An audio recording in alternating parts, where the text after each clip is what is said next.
Musterpoint Coworking Space, Tunde McIVER. Today is nice to have you join me, really. It's a pleasure to be here. Great. Now, when you look at the amount of raw innovation, raw, new thinking, creativity of Nigerians is quite incredible. But how are they turning that into prosperity on a daily basis? You engage with the young people right now. Yes, So what are you seeing? Yes, there's a lot of opportunities for young Nigerians with the fourth industrial revolution, particularly enabled by technology.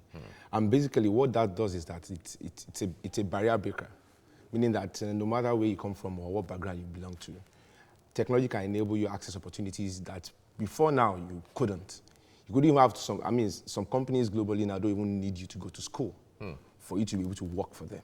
So that's a very important development for a country like Nigeria where opportunities are really scarce. Even though talent is enormous, but the opportunities are scarce. So technology enables a lot of people access this opportunity by just going through a self-development course and developing yourself to be able to. Yeah, for a country like Nigeria, that we are struggling with the issue of power on one hand, capital on the other hand, and all of that, what are the visible challenges that young people face when it comes to expressing themselves innovatively and taking advantage of technology? Okay, from my experience, I would say one, access to relevant information. Okay. Because I work with young people, and what I found out from them is that even though they may have the talent, talent is not enough because technology is an enabler. It's not just itself. An end in itself. Yes, okay. It's an enabler. So you must understand fundamentally what you're using technology to enable.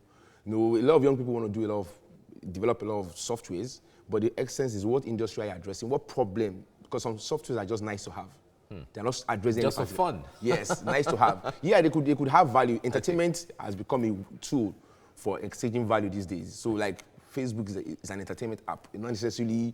So people go there to meet with friends, but fundamentally, the owners of the business know how to extract value from that software. So it depends on what direction. But in terms of the challenges they're facing, I think power and their access to broadband internet is a fundamental issue. It's still it's still very expensive.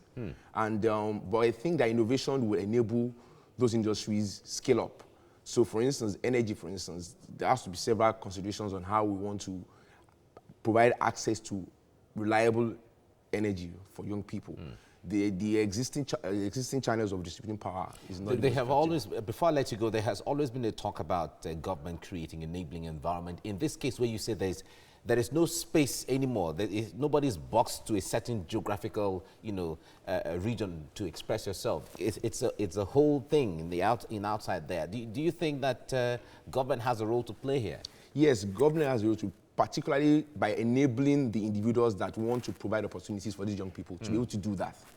Meaning that the barriers into broadband penetration and all that has to be removed so that it can be cheaper people than can it is have now. more access to it. And then the opportunities that presents will be available to young people. All right, Tunde McIVER, thank you so much for coming on the program. It's a pleasure to be here. Thank you very much. Thank you. Right.